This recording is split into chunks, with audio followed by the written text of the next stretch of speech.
কালকে আমি ভিডিওটা দেখলাম, মানে এদের মনের ভেতরে এতটাই ভয় ঢুকে গেছে যে ইভিএম মেশিনের ওপরে যে পদ্ম ফুল এবং বটমটা যে থাকে সেটাই গায়েব করে দিয়েছে। মানে এতটা ভয় ঢুকে গেছে, ওরা বুঝতে পারছে যে জনগণ যদি এই পদ্ম ফুল দেখে তাহলে এখানে চাপ মারবে। এই জন্য ওরা পদ্ম ফুলটাই এবং বটমটাই গায়েব করে দিয়েছে।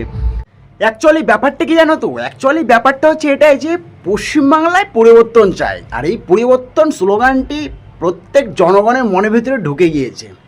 আর যার জন্য এদের এরকম ব্যবহারিক জিনিসপত্র আমরা দেখতে পাচ্ছি, যে কখনো বুথের ভেতরে ঢোকা, কখনো আশেপাশে থাকা, কখনো ভোটারদের ভয় দেখানো, ঠিক আছে, এই সমস্ত জিনিস দেখা যাচ্ছে। তবে যত যাই করো না কেন, জিতবে এবার বিজেপি।